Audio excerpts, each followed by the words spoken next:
بھارت ہمیشہ دہشت گردی کی ذمہ داری پاکستان پر ڈال کر سیاسی فائدے کی کوشش کرتا ہے۔ بھارت کی طرف سے پاکستان پر بغیر ثبوت الزام کا یہ سلسلہ بند ہونا چاہیے۔ D G I S P R lieutenant general Ahmed Sharif Chaudhry کی ٹی آر ٹی سے گفتگو۔ کہا، بھارت نے پاکستان میں 6 مختلف مقامات پر حملے کر کے شہریوں کو نشانہ بنایا، خواتین اور بچوں کو شہید کیا۔ بھارت نے حملہ بغیر کسی قابل اعتبار ثبوت کے کیا۔ کوئی ثبوت ہے تو بھارت کسی غیر جانبدار ملک کو پیش کرے۔ پاکستان نے پہلگام واقعے کی غیر جانبدار تحقیقات کی پیشکش کر کے ذمہ داری کا مظاہرہ کیا۔ D G I S P R lieutenant general Ahmed Sharif کچھ دیر بعد انٹرنیشنل میڈیا کو بریفنگ دیں گے۔ پاک فوج نے 2 دن کے دوران دراندازی کرنے والے 77 بھارتی ڈرونز مار گرائے۔ سیکیورٹی ذرائع کے مطابق گزشتہ شام تک 29 اور رات سے اب تک 48 ڈرونز کو نشانہ بنایا گیا۔ 1 ڈرون وہاڑی، 1 پاک پتن اور 4 کو اکاڑا میں تباہ کیا گیا۔ D G I S P R کا کہنا ہے، ہمارے ایئر ڈیفنس سسٹم میں چھوٹے ڈرونز کو ٹریک کرنے کی صلاحیت موجود ہے۔ تمام ڈرونز مسلسل ریڈار پر مانیٹر کیے جا رہے تھے۔ پاکستان کا دفاعی نظام اور ایئر ڈیفنس سسٹم دشمن کے حملوں کو مسلسل ناکام بنا رہا ہے۔ ہیروپ ڈرون کی ٹریکنگ سے واضح ہے، پاکستان کا دفاعی ایئر ڈیفنس سسٹم انتہائی مضبوط ہے۔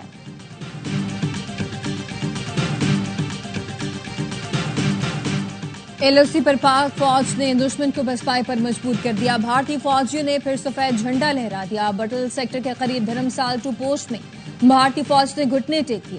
سیکیورٹی ذرائع کا کہنا ہے، بھارتی فوج کا سفید جھنڈا لہرانے کا مطلب شکست کو تسلیم کرنا ہے۔ بھارتی فوج کی اشتعال انگیزی کے جواب میں پاک فوج متعدد بھارتی چیک پوسٹ تباہ کر چکی۔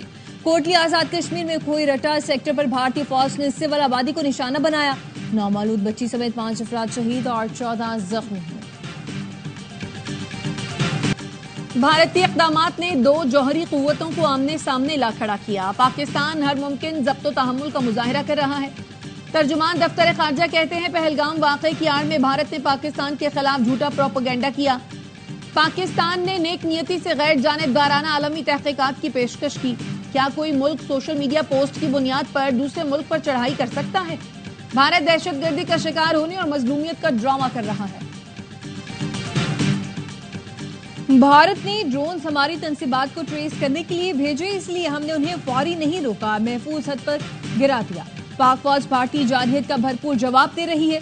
وزیر دفاع خواجہ آصف کا قومی اسمبلی میں اظہار خیال۔ کہا، قوم اطمینان رکھے، موجودہ صورتحال سے نمٹنے کے لیے 200% تیار ہے۔ خواجہ آصف نے الجزیرہ کو انٹرویو میں کہا، بھارت 3 دن سے جو کچھ کر رہا ہے اس پر ہم نے تحمل کا مظاہرہ کیا۔ بھارت نے کشیدگی بڑھا دی، جواب ضرور دیا جائے گا۔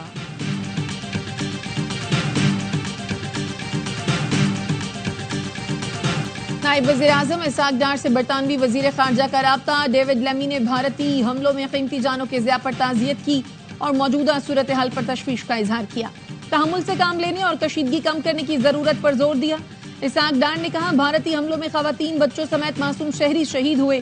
پاکستان نے عالمی قوانین اور اقوام متحدہ کے منشور کی خلاف ورزیوں کے باوجود تحمل کا مظاہرہ کیا۔ بھارتی حملے علاقائی امن و سلامتی کے لیے خطرہ ہیں۔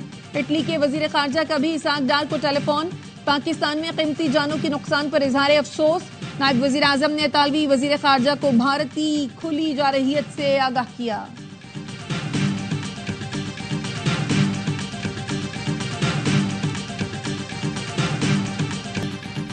اسرائیل کا دیا ہوا اسلحہ بھارت پاکستان کے خلاف استعمال کر رہا ہے۔ بھارت اسرائیل اتحاد ہمارے نشانے پر ہونا چاہیے، اس معاملے پر ہمارا قومی بیانیہ ہونا چاہیے۔ سربراہ جے یو آئی مولانا فضل الرحمان کا قومی اسمبلی میں اظہار خیال۔ جے یو آئی کا آج یوم دفاع وطن منانے کا فیصلہ۔ مولانا فضل الرحمان کہتے ہیں، 11 مئی کو پشاور اور 15 مئی کو کوئٹہ میں ملین مارچ ہوگا۔ علماء کرام پاکستانی موقف کو واضح کریں اور قوم کو متحد ہونے کا درس۔ پاکستان اور بھارت کے درمیان کشیدگی میں اضافے پر تشویش۔ وزیر اعظم شہباز شریف کے ساتھ فون پر بات ہوئی۔ ترک صدر رجب طیب اردوان نے ایکس پر پوسٹ میں لکھا، پہلگام واقعے کی پاکستان کی جانب سے بین الاقوامی تحقیقات کرانے کی تجویز کو قابل قدر سمجھتے ہیں۔ بطور ذمہ دار ملک ہم ان لوگوں کے بجائے جو آگ پر تیل ڈال رہے ہیں، ہر ممکن کوشش کر رہے ہیں کہ کشیدگی کم ہو اور مذاکرات کے راستے کھلیں۔ پورا خطہ جنگ کے دہانے پر ہے، جس کا ذمہ دار بھارت ہے۔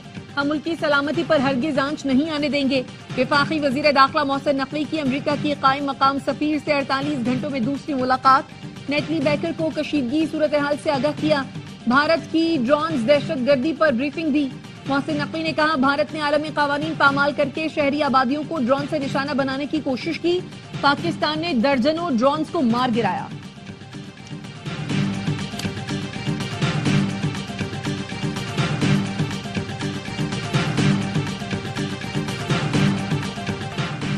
امریکہ کا پاکستان اور بھارت کے معاملے میں مداخلت نہ کرنے کا اعلان۔ امریکی نائب صدر جے ڈی وینس نے فاکس نیوز کو انٹرویو میں کہا اگر جنگ چھڑتی ہے تو وہ ہمارا معاملہ نہیں ہوگا، ایسی جنگ میں مداخلت نہیں کریں گے جس سے ہمیں فائدہ نہ ہو۔ فی الحال ایسا کوئی واضح اشارہ نہیں کہ یہ تنازع ایٹمی جنگ میں تبدیل ہو سکتا ہے۔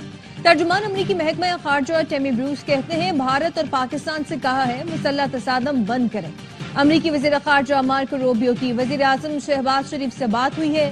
روبیو نے بھارتی وزیر خارجہ سے بھی گفتگو کی، دونوں سے علاقے میں کشیدگی میں کمی پر زور دیا اور تشدد کے خاتمے کا کہا۔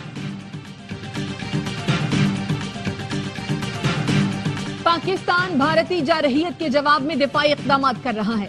بھارت کشیدگی بڑھا رہا ہے۔ امریکہ میں پاکستانی سفیر رضوان سعید شیخ کہتے ہیں پاکستان کو حملوں کا جواب دینے کا حق حاصل ہے۔ بھارت یہ توقع کر رہا تھا کہ ہم قربانی کی بھیڑ کی طرح بیٹھے رہیں گے۔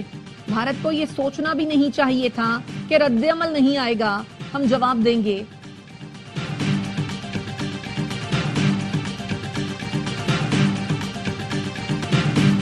پنجاب کو بھارت کے قبضے سے آزاد کرا کر ہی دم لیں گے۔ سکھ رہنما گرپتونت سنگھ پنو نے بھی بھارت کے خلاف اعلان جنگ کر دیا۔ کہتے ہیں بھارت کو جواب دینے کی تیاری کر رہے ہیں، اس بار دشمن کا غرور خاک میں ملا دیں گے۔ ਅੱਜ ਸਿੱਖ ਵੀ ਐਲਾਨ ਕਰਦੇ ਆ ਜੰਗ ਦਾ। ਅੱਜ ਅਸੀਂ ਭਾਰਤ ਦੇ ਵਿੱਚ ਸਿੱਖ ਫੌਜੀਆਂ ਨੂੰ ਗੁਜ਼ਾਰਿਸ਼ ਕਰਦੇ ਆ ਅਗਲੇ 72 ਘੰਟਿਆਂ ਦੇ ਵਿੱਚ ਸਿੱਖ ਫੌਜੀ ਜਥਾ ਤਿਆਰ ਕਰੋ ਪੰਜਾਬ ਨੂੰ ਭਾਰਤ ਦੇ ਕਬਜ਼ੇ ਚੋਂ ਆਜ਼ਾਦ ਕਰਾਉਣ ਦੇ ਲਈ۔ مقبوضہ جموں و کشمیر پر حملے کا بھارتی ڈرامہ کچھ ہی دیر میں بے نقاب۔ گودی میڈیا نے اپنی ہی سرکاری موک ڈرل کو پاکستان کا حملہ قرار دیا۔ ARY نیوز نے ثبوت کے ساتھ جھوٹ کا پردہ چاک کر دیا۔ بھارتی میڈیا نے افسانے گھڑنے میں ہالی ووڈ کو بھی مات دے دی۔ کہا پاکستان کے 4 F-16 طیارے گرا دیے، کراچی، اسلام آباد اور پشاور پر حملے کر دیے، 2 بندرگاہوں کو تباہ کر دیا۔ حقیقت بالکل برعکس۔ کراچی پورٹ پر معمول کے مطابق کام چلتا رہا، رات گئے تک مختلف شہروں میں چہل پہل اور رونقیں عروج پر رہیں، لوگ خوابوں کے ساتھ ڈھابوں پر چائے کی چسکی لیتے رہے۔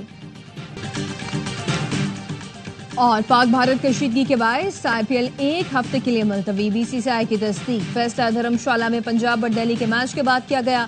IPL میں پلے آف اور فائنل سمیت 16 میچز باقی تھے۔ غیر ملکی کھلاڑیوں کی جانب سے بھارت سے فوری انخلا کے مطالبات۔ BCCI شدید دباؤ۔